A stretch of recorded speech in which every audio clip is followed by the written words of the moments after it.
वो तारीख थी 4 जुलाई 1997। तब तत्कालीन प्रधानमंत्री आई.के. गुजराल ने अपने घर पर सभी सहयोगी दलों के नेताओं को खाने पर बुलाया था। लालू प्रसाद यादव भी इस पार्टी में शामिल हुए। उन्होंने पार्टी में ही गुजराल से कहा कि आप शरद यादव से कहिए कि वो चुनाव से हट जाएं, मैं पार्टी नहीं तोड़ूंगा। लेकिन इंद्र कुमार गुजराल ये कहने की स्थिति में भी नहीं थे। लालू प्रसाद यादव ने गुजराल को दूसरा ऑफर भी दिया कि वो मुख्यमंत्री पद से इस्तीफा दे देंगे, लेकिन अध्यक्ष पद नहीं छोड़ेंगे। इस रात के बाद अगली सुबह यानी कि 5 जुलाई 1997 को बिहार सदन में लालू प्रसाद यादव ने राष्ट्रीय जनता दल के गठन का ऐलान कर दिया। राष्ट्रीय जनता दल का गठन हो गया था। आज उसे 25 साल हो गए। आरजेडी अपनी सिल्वर जुबली मना रही है। आज ही के दिन एक और घटना हुई थी। 5 जुलाई 1946 को लोक जनशक्ति पार्टी के संस्थापक रामविलास पासवान का जन्म हुआ था। आज उनकी जयंती है। बिहार की दो बड़ी पार्टियों में आज हलचल है। पटना के हर गली चौराहों पर पोस्टर चस्पा कर दिए गए हैं। बिहार में सचमुच की बहार है।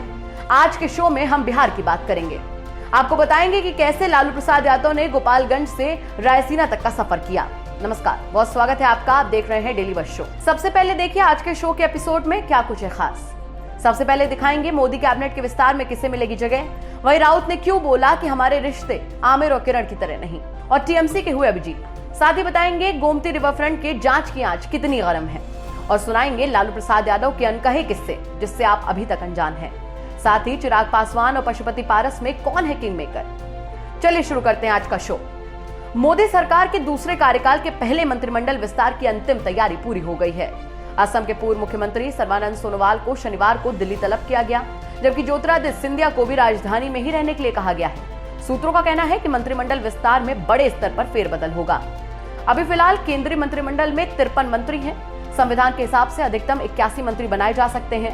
इस हिसाब से मंत्रिमंडल में 28 और लोगों को मंत्री बनाया जा सकता है। खबरों के मुताबिक इस विस्तार में बीजेपी के सहयोगी दलों को जगह मिलेगी। वहीं ये भी कहा जा रहा है कि कई मौजूदा मंत्रियों की छुट्टी भी हो सकती है। साथ ही कई मंत्रियों के विभागों में फेरबदल भी किया जा सकता है। एनडीए के सहयोगी दल जेडीयू ने सरकार में शामिल होने के लिए 2 कैबिनेट और 1 राज्य मंत्री पद देने का नया प्रस्ताव भेजा है, लेकिन जेडीयू विस्तार में शामिल होगा या नहीं, ये बिहार के सीएम नीतीश कुमार के रुख पर निर्भर करेगा। मंत्रिमंडल विस्तार में पीएम मोदी की निगाहें यूपी समेत 5 राज्यों के विधानसभा चुनाव पर भी होंगी। ऐसे में रीता बहुगुणा जोशी, वरुण गांधी और रमापति राम त्रिपाठी में से किन्हीं 2 को मंत्रिमंडल में जगह मिलने की चर्चा है। इसके अलावा दलित बिरादरी को संदेश देने के लिए रमाशंकर कठेरिया और मुस्लिम मतदाताओं को लुभाने के लिए जफर इस्लाम को मंत्री बनाए जाने की संभावनाएं भी जताई जा रही हैं। रामविलास पासवान और सुरेश अंगड़ी के निधन और एनडीए के सहयोगी रहे शिवसेना और अकाली दल के कोटे के मंत्रियों के इस्तीफे की वजह से फिलहाल 9 मंत्रियों के पास अतिरिक्त प्रभार है। विस्तार में इन मंत्रियों के काम के बोझ को हल्का किया जा सकता है। अब देखना होगा कि आने वाले समय में देश को मंत्री के रूप में कौन से नए चेहरे देखने को मिलेंगे।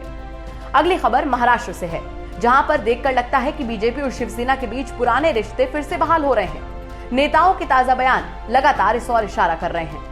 सबसे पहले महाराष्ट्र के पूर्व सीएम और बीजेपी नेता देवेंद्र फडणवीस ने बीते रविवार को कहा कि उनकी पार्टी और पूर्व सहयोगी शिवसेना दुश्मन नहीं है। हालांकि उनके बीच कुछ मुद्दों पर मतभेद जरूर है। फिर से साथ आने के सवाल पर फडणवीस ने कहा कि हालात को देखते हुए सही फैसला किया जाएगा। वहीं फडणवीस के इस बयान के बाद शिवसेना की तरफ से भी जवाब आ गया है। संजय राउत ने फडणवीस के बयान पर प्रतिक्रिया देते हुए कहा कि हम भारत पाकिस्तान नहीं, आमिर खान और किरण राव को ही देखिए, हमारा रिश्ता ऐसा ही है। उन्होंने कहा कि हमारे यानी शिवसेना और बीजेपी के सियासी रास्ते भले ही आज अलग हैं, लेकिन हमारी दोस्ती पहली जैसी ही मजबूत है। जैसा कि आपको पता होगा, कभी वो वक्त था कि महाराष्ट्र में शिवसेना और बीजेपी गठबंधन कर सरकार चलाते थे, लेकिन अभी हालात अलग हैं। लेकिन कहीं महाराष्ट्र में एक बार फिर से शिवसेना और बीजेपी गठबंधन करते दिखाई दे तो कोई और बड़ी बात नहीं होगी। ये राजनीति है, यहाँ सब कुछ जायज है। अगली खबर बंगाल की राजनीति से आई। कांग्रेस नेता अभिजीत मुखर्जी ने कांग्रेस छोड़कर टीएमसी ज्वाइन कर ली।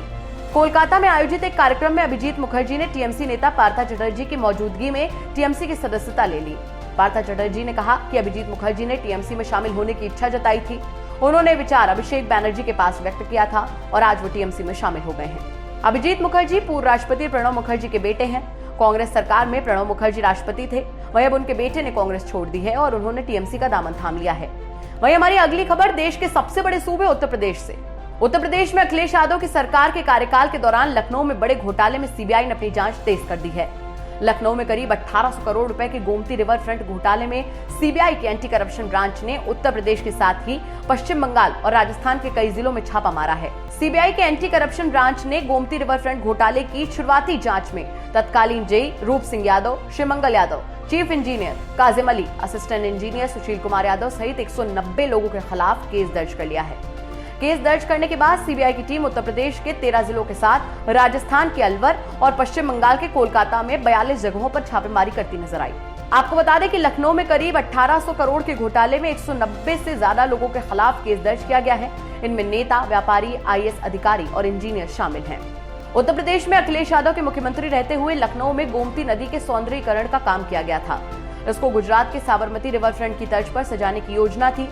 समाजवादी पार्टी की सरकार ने गोमती रिवर फ्रंट के लिए 1513 करोड़ रुपए मंजूर किए थे। इनमें से 1437 करोड़ रुपए जारी होने के बाद भी मात्र 60% काम हुआ। इस दौरान रिवर फ्रंट का काम करने वाली संस्थाओं ने 95% बजट खर्च करके भी काम पूरा नहीं किया था। इस घोटाले में सपा मुखिया अखिलेश यादव के कई करीबी नेता भी आरोपी बनाए गए हैं। अब हम बात करेंगे बिहार की। आज यानी कि 5 जुलाई 2021 को राष्ट्रीय जनता दल अपना 25वां स्थापना दिवस मना रहा है। अब आरजेडी की कमान डायरेक्ट ना कहे तो इनडायरेक्ट तौर पर तेजस्वी यादव के पास है, लेकिन अभी भी इस पार्टी को लालू के नाम से ही जाना जाता है। लालू प्रसाद यादव ने इस पार्टी का गठन अपने राजनीतिक करियर के सबसे सुनहरे दिनों में अचानक से आए उस संकट में किया था, जिसके शिकंजे से वो आज तक मुक्त नहीं हो सके हैं। हम बात चारा घोटाले की कर रहे हैं। लालू ने जब राष्ट्रीय जनता दल का गठन किया तब वो जनता दल के राष्ट्रीय अध्यक्ष होने के साथ साथ बिहार के मुख्यमंत्री भी थे, और खास बात ये भी थी कि उनकी ही पार्टी के नेता प्रधानमंत्री थे। राजनीति में इससे सुनहरा समय क्या हो सकता है। लेकिन इसी दौर में सीबीआई ने चारा घोटाले में लालू प्रसाद यादव के खिलाफ चार्जशीट दाखिल करने का फैसला लिया। कई राजनीतिक विश्लेषक ये भी मानते हैं कि लालू प्रसाद यादव की नाराजगी की कीमत के चलते ही देवगौड़ा को प्रधानमंत्री पद गंवाना पड़ा था। चारा घोटाले की जांच को लेकर लालू यादव शरद यादव के साथ कई बार देवगौड़ा से मिल चुके थे, लेकिन उन्हें लग रहा था कि हमारा ही प्रधानमंत्री हमारे काम का नहीं रहा। देवगौड़ा की मुश्किल तब पड़ गई जब कांग्रेस में नरसिम्हा राव की जगह सीताराम केसरी का दौर शुरू हुआ था। लालू प्रसाद यादव और सीताराम केसरी की आपस में बहुत बनती थी। लालू सार्वजनिक तौर पर उन्हें चाचा केसरी कहते थे। यहाँ आपको हम एक दिलचस्प किस्सा बताते हैं। इस किस्से का जिक्र द ब्रदर्स बिहारी नाम की किताब में भी है, जिसमें बताया गया है कि लालू प्रसाद यादव एक दिन सुबह सुबह अपने परिवार के साथ एक आयोजन में अपने गाँव के लिए निकल गए थे। वापस लौटने के बाद जब उन्होंने टीवी खोला तो दिन की सबसे बड़ी खबर पर नजर जाते ही वो भड़क गए। उन्होंने प्रधानमंत्री इंद्र कुमार गुजराल को फोन करके कहा, क्या हो रहा है ये सब क्या बकवास करवा रहे हो? एक पीएम को हटाकर आपको बनवाया है और आप भी वही काम कर रहे हैं। लालू प्रसाद यादव ने 27 अप्रैल 1997 की उसी रात को संयुक्त मोर्चा के तमाम बड़े नेताओं यानी चंद्रबाबू नायडू, ज्योति बसु, इंद्रजीत गुप्ता और शरद यादव को फोन किया था, और सबने उनसे यही कहा था कि अगर चार्जशीट दाखिल होती है तो मुख्यमंत्री पद से इस्तीफा देना चाहिए।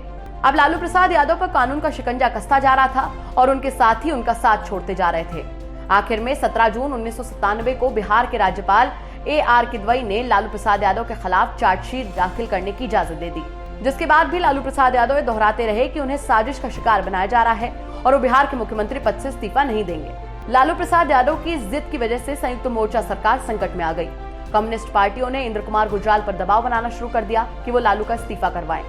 राज्य के राज्यपाल की अनुमति के बाद जनता दल के अंदर से भी लालू प्रसाद यादव के खिलाफ विरोध की आवाज उठने लगी। रामविलास पासवान और शरद यादव ने उनके इस्तीफे की मांग की, नहीं तो गुजरात पर लालू यादव की सरकार बर्खास्त करने का दबाव बढ़ रहा था। इन सबके बीच आखिर में जनता दल के अध्यक्ष पद का चुनाव आ गया और पार्टी के कार्यकारी अध्यक्ष शरद यादव ने लालू प्रसाद यादव को चुनौती दे दी। इस चुनाव के लिए लालू प्रसाद यादव ने अपने सहयोगी रघुवंश प्रसाद सिंह को निर्वाचन अधिकारी बनाया था। शरद यादव इसके खिलाफ सुप्रीम कोर्ट चले गए और सुप्रीम कोर्ट ने रघुवंश प्रसाद सिंह को हटाकर मधु दंडवते को निर्वाचन अधिकारी बना दिया। पार्टी के कार्यकारी अध्यक्ष रहते हुए शरद यादव ने पार्टी की कार्यकारिणी में अपने समर्थकों की संख्या इतनी कर ली कि लालू प्रसाद यादव को अंदाजा हो गया था कि अगर वो चुनाव लड़ेंगे तो उनकी हार होगी।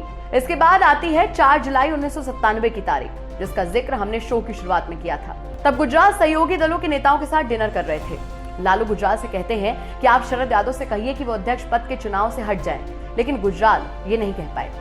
इस रात के बाद अगली सुबह 5 जुलाई को बिहार सदन में लालू प्रसाद यादव ने राष्ट्रीय जनता दल के गठन का ऐलान कर दिया था। लालू प्रसाद यादव ने अपनी पार्टी का नाम रखा था राष्ट्रीय जनता दल। इस नाम का सुझाव भी उन्हें समाजवादी राजनीति के कद्दावर नेता रहे रामकृष्ण हेगड़े ने दिया था। इसका जिक्र लालू प्रसाद ने अपनी किताब गोपालगंज टू रायसीना में किया है। उस दौर में लालू प्रसाद यादव का गुजराल पर कितना असर था, या फिर राजनीतिक तौर पर गुजराल लालू प्रसाद यादव के एहसानों तले थे कि उन्होंने सरकार में शामिल राष्ट्रीय जनता दल के 3 मंत्रियों को नहीं हटाया। राष्ट्रीय जनता दल संयुक्त मोर्चा सरकार का हिस्सा नहीं था, लेकिन उनकी पार्टी के 3 मंत्री रघुवंश प्रसाद सिंह, कांति सिंह और जय नारायण निषाद सरकार में बने रहे। लालू प्रसाद यादव के 5 जुलाई 1997 को पार्टी का गठन करने से ज्यादा लोग उस वक्त अचरज में पड़ गए, जब 24 जुलाई 1997 को उन्होंने दुनिया को चौंकाते हुए अपनी पत्नी राबड़ी देवी को बिहार का मुख्यमंत्री बनवा दिया। बिहार को इसके साथ ही पहली महिला मुख्यमंत्री मिली, लेकिन लालू प्रसाद यादव के इस रणनीतिक फैसले की खूब आलोचना हुई। लेकिन इस बहाने सरकार की कमान लालू प्रसाद यादव के हाथों में ही बनी रही। 30 जुलाई 1997 को उन्होंने चारा घोटाले मामले में सरेंडर किया और उसके बाद उन पर कानूनी कार्रवाइयों का दौर चलता रहा।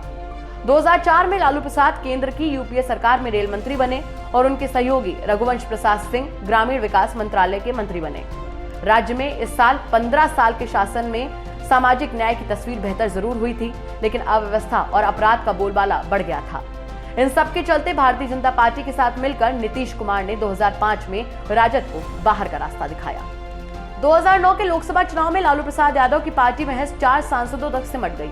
2010 के विधानसभा चुनाव में पार्टी की करारी हार हुई। जब लालू प्रसाद यादव की राजनीतिक रूप से खत्म होने की चर्चा शुरू होने लगी, तब उन्होंने नीतीश कुमार के साथ हाथ मिलाकर नरेंद्र मोदी की लोकप्रियता और बीजेपी के संसाधनों को 2015 में रोक दिया।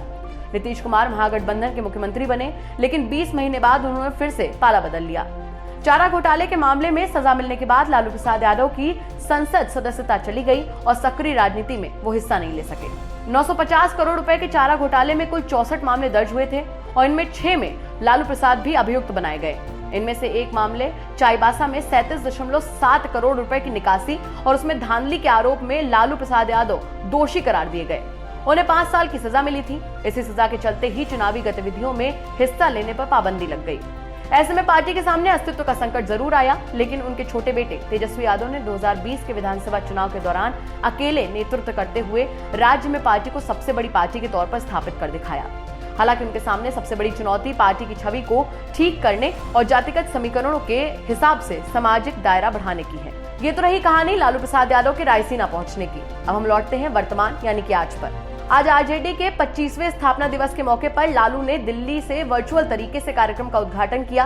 उनके साथ पत्नी राबड़ी देवी और बेटी मीसा भारती भी इस दौरान थी। जबकि बिहार की राजधानी पटना में आयोजित कार्यक्रम में तेजस्वी और तेज प्रताप यादव भी पहुंचे। पासवान की जयंती को देखते हुए तेजस्वी ने रामविलास पासवान की फोटो पर माल्यार्पण भी किया। वहीं लंबे समय के बाद लालू यादव ने आज पार्टी कार्यकर्ताओं को संबोधित किया।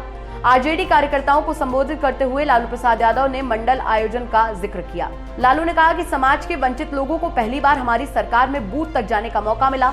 लालू प्रसाद यादव ने कहा कि आरजेडी का भविष्य उज्जवल है। मैंने 5 प्रधानमंत्री को देखा और बनाने में सहयोग किया। हमें केंद्रीय मंत्री नहीं बनाया गया था तो हमने कुछ नहीं बोला, लेकिन नीतीश जी व्याकुल थे तो उन्हें कहकर शायद कृषि मंत्री बनवा दिया था। अब लालू प्रसाद यादव को सुनिए। राष्ट्रीय जनता दल के गठन के लिए इसके पहले बहुत सारी बातें चल रही थी, नाम क्या रखा जाए। तो मैंने रामकृष्ण हेगड़े जी को टेलीफोन किया, उस विद्वान आदमी को,